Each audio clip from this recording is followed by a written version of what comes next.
ओम शांति। बाबा ने आज मुरली में क्या बताया है कि सबसे पहले कि हमारी जो चलन है वो रॉयल कैसे बनेगी, बहुत बहुत रॉयल बनानी है। बाबा कहते हैं कि सतगुरु आया है तुम्हारी ऊंच तकदीर बनाने, तो तुम्हारी चलन बहुत बहुत रॉयल होनी चाहिए। प्रश्न है ड्रामा का कौन सा प्लान बना हुआ है, इसीलिए किसी को दोष नहीं दे सकते हैं। हम दोष देते हैं एक दूसरे के ऊपर कि ये उसकी वजह से, ये इसकी वजह से ऐसे हुआ वैसे हुआ, तो वही कहते हैं बाबा ये तो ड्रामा में नूद है, क्यों बच्चे एक दूसरे पर आरोप लगाते हैं। बाबा कहते हैं कि ड्रामा में इस पुरानी दुनिया के विनाश का प्लान बना हुआ है जिसमें कोई का दोष नहीं है। इस समय इसके विनाश के लिए प्रकृति की जोर से गुस्सा आया है, चारों ओर अर्थक्वेक होगी, मकान गिनेंगे, फ्लड आएगी, अकाल पड़ेगा। इसीलिए बाप कहते हैं बच्चे अब इस पुरानी दुनिया से तुम अपना बुद्धि युग निकाल दो, सदगुरु की श्रीमत पर चलो, जीते जी देह का भान छोड़ अपने को आत्मा समझ बाप को याद करने का पुरुषार्थ करते रहो। बाबा ने जो गीत गाया है कि हमें उन राहों पर चलना है, कौन सी राहें हैं जिन पर चल कर के हम रॉयल बनेंगे, बहुत बहुत हमारी चलन रॉयल होगी। किन राहों पर चलना है? गुरु की राह पर चलना है। यह कौन सा गुरु है? उठते बैठते मनुष्यों के मुख से निकल जाता है वाह गुरु। गुरु तो अनेक हैं, वाह गुरु किसको कहेंगे, किसकी महिमा गाएंगे? सदगुरु एक ही बाप है, भक्ति मार्ग के ढेर गुरु हैं, किसको किसकी महिमा करते हैं, कोई किसकी महिमा करते हैं बच्चों की बुद्धि में है। सच्चा सतगुरु तो एक है जिसकी ही बाह बाह होनी है। सच्चा सतगुरु तो एक है, झूठे सतगुरु तो बहुत हैं। सच होता है संगम पर, भक्ति मार्ग में भी सच की महिमा गाते हैं। ऊंचते ऊंच बाप ही सच्चा है जो ही लिबरेट गाए, तो गुरु लिबरेटर भी बनता है और गाइड भी बनता है। आजकल के गुरु लोग तो गंगा स्नान पर व तीर्थों पर ले जाने के गाइड बनते हैं। यह सतगुरु तो ऐसा नहीं है जिसको सभी याद करते हैं। हे पतित पावन आओ, पतित पावन सतगुरु को ही कहा जाता है, वही पावन बना सकते हैं। सतगुरु ही है जो कि हमारी नैया को पार लगाते हैं। वो गुरु लोग पावन बना नहीं सकते। वह कोई ऐसे नहीं कहते कि माँ में कम याद करो, बल गीता भी पढ़ते हैं, परंतु अर्थ का पता बिल्कुल नहीं है। अगर समझते सतगुरु एक है तो अपने को गुरु नहीं कहलाते, क्योंकि सतगुरु माने तो एक है, लेकिन सभी सतगुरु अपने को कहते हैं कि हम गुरु हैं, तो ऐसा हो नहीं सकता है। ड्रामा अनुसार भक्ति मार्ग की डिपार्टमेंट ही अलग है, जिसमें अनेक गुरु अनेक भक्त हैं। एक तो एक ही है, फिर एक देवी देवताएं पहले नंबर में आते हैं, अभी लास्ट में हैं। बाप आकर इनको सत्युग की बादशाही देते हैं और सभी को ऑटोमेटिकली वापस जाना है। इसीलिए सर्व का सदगति दाता एक कहा जाता है। तुम समझते हो कल्प कल्प संगम पर ही देवी देवता धर्म की स्थापना होती है। तुम पुरुषोत्तम बनते हो, बाकी और कोई काम नहीं करते। गाया भी जाता है गति सदगति दाता एक है, एक बाप की ही महिमा है। सदगति सदगति संगम पर ही मिलती है। सतयुग में तो एक धर्म एक भी समझ की बात है नहीं, परंतु यह बुद्धि देवे कौन? तुम समझते हो बाप ही आकर के युक्ति बताते हैं, श्रीमत देते हैं किसको? आत्माओं को। यह एक बाप, वह बाप भी है, सतगुरु भी है, टीचर भी है, ज्ञान सिखलाते हैं। बाकी सब गुरु भक्ति ही सिखलाते हैं। बाबा ने कहा एक वो बाप का भी फर्ज अदा करता है कि बच्चों को ऐसे प्यार देता है जैसे कि लौकिक में माँ बाप देते हों। दूसरा है वो सतगुरु भी है, हमें सत पर चलने की राह बताता है, सतगुरु है। टीचर है, ज्ञान सिखलाता है, रोज रोज आकर के हमको पढ़ाता है, तो टीचर भी है, ज्ञान सिखलाता है, सतगुरु है।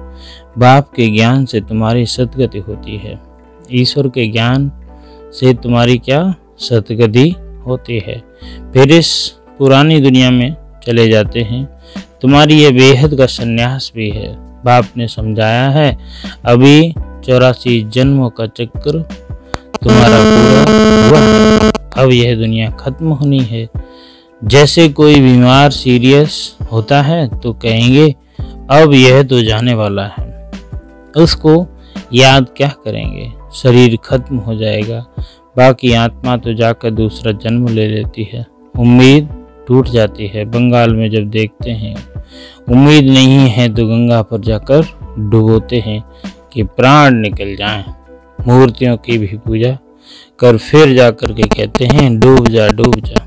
अभी तुम जानते हो यह सारी पुरानी दुनिया डूब जानी है। फ्लड होगी, आग लगेगी, भूख में मनुष्य मरेंगे। यह सब हालातें आनी है। अर्थक्वेक में मकान आदि गिर पड़ेंगे। इस समय प्रकृति को गुस्सा आता है तो सबको खलास कर देना है। यह सब हालतें सारी दुनिया के लिए आनी है। अनेक प्रकार का मौत का आ जाना है। बॉम्ब्स में भी जहर भरा हुआ है। थोड़ी बास आने से बेहोश हो जाते हैं। थोड़ी सी स्मेल लगेगी, आंसू गैस, कौन कौन सी गैसें हैं जो कि हमें जीवित रहने में बड़ी ही मुश्किलात पैदा करेंगे। बाबा कहते हैं कि यहाँ तुम बच्चे जानते हो कि क्या क्या होने का है। यह सब कौन कराते हैं? बाप तो नहीं कराते। यह ड्रामा में नूंद है। कोई पर दोष नहीं देंगे। ड्रामा का प्लान बना हुआ है। पुरानी दुनिया सो फिर गई, नई दुनिया जरूर आएगी। नेचुरल कैलेमिटीज आएंगी, विनाश होने का ही है। इस पुरानी दुनिया से बुद्धि का योग हटा देना है। इसको बेहद का संन्यास कहा जाता है। कैसा? बेहद का संन्यास। अब तुम कहेंगे वह वाह सदगुरु वाह जो हमको यह रास्ता बताया। बच्चों को भी समझाते हैं कि चलन ऐसी चलो उसकी निंदा न हो। तुम यहाँ जीते जी मरते हो। देह को छोड़ अपने को आत्मा समझते हो। देह से न्यारी आत्मा बन बाप को याद करना। यह तो बहुत अच्छा कहते हैं। वाह सदगुरु वाह। पारलौकिक सदगुरु की ही वाह वाह होती है। लौकिक गुरु तो ढेर हैं। सदगुरु तो एक ही होता है। सदगुरु तो एक ही होता है जिसकी वाह वाह होनी है। और तो सारे के सारे ऐसे ही हैं। और भक्ति मार्ग में तो बहुत हैं सदगुरु, अपने को पता नहीं क्या क्या बताते हैं। बाबा कहते हैं कि जो तुम पढ़ाई पढ़ रहे हो उससे क्या होता है, राजधानी स्थापन होती है। और राजधानी स्थापन होने से पहले हमें अपनी चलन भी कैसी रॉयल बनानी है। पढ़ाई से कितना ऊंच पद मिलता है। बंडर है ना, इतने बड़े बड़े मंदिर जो बनाते हैं अथवा जो बड़े बड़े विद्वान आदि हैं उनमें से पूछो सतयुग आदि में इन्होंने जन्म कैसे लिया तो बता नहीं पाएंगे। तुम जानते हो यह जो गीता वाला ही राजयोग है। गीता पढ़ते आए हैं परंतु उससे फायदा कुछ नहीं हुआ है। अब तुमको बाप बैठ सुनाते हैं। तुम कहते हो बाबा हम आपके से 5000 वर्ष पहले भी मिले थे, फिर मिले हैं, स्वर्ग का वर्षा लेने, लक्ष्मी नारायण बनने के लिए कोई भी छोटे बड़े बूढ़े आदि आते हैं। यह जरूर सीख कर आते हैं कि एम ऑब्जेक्ट ही है सत्यनारायण की सच्ची कथा। ये है ना। यह भी तुम समझते हो कि राजा ही स्थापन हो रही है। जो अच्छी रीति समझ लेते हैं उनको आंतरिक खुशी रहती है। बाबा पूछेंगे हिम्मत है ना राजाई लेने की? कहते हैं बाबा क्यों नहीं, हम पढ़ते ही हैं नर से नारायण बनने के लिए। इतना समय हम अपने को देह समझ बैठे थे। कितने जन्म हो गए, बहुत जन्म हो गए कि हम अपने देह को देह ही समझे थे। आत्मा तो कोई नहीं समझता, सब कुछ देह ही है।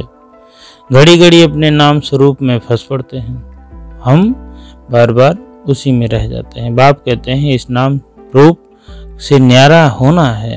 अब आत्मा भी नाम तो है ना। बाप है सुप्रीम परमपिता। लौकिक बाप को परमपिता नहीं कहेंगे। परम अक्षर एक ही बाप को दिया है। बाह गुरु भी इनको कहते हैं। तो बाबा हमको कह रहे हैं कि जो गुरु शब्द है, गुरु अक्षर है या सतगुरु है, वो सतगुरु भी उसी परमेश्वर के लिए है, पिता के लिए है।